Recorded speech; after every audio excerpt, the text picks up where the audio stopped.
Your closing statement. This is where you bring everything together. Start by summarizing the facts you've proven, but not everything, only what matters. Then, expose the gaps in the employer's case.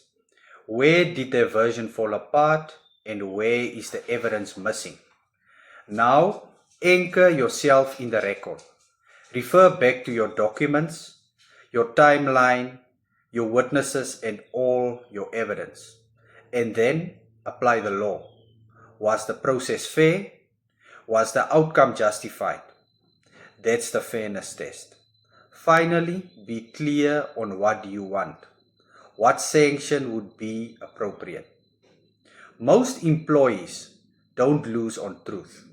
They lose on structure. No links to the law, no preparation for cross-examination, and no clear argument. And that's where cases collapse. Close properly and you shift the outcome.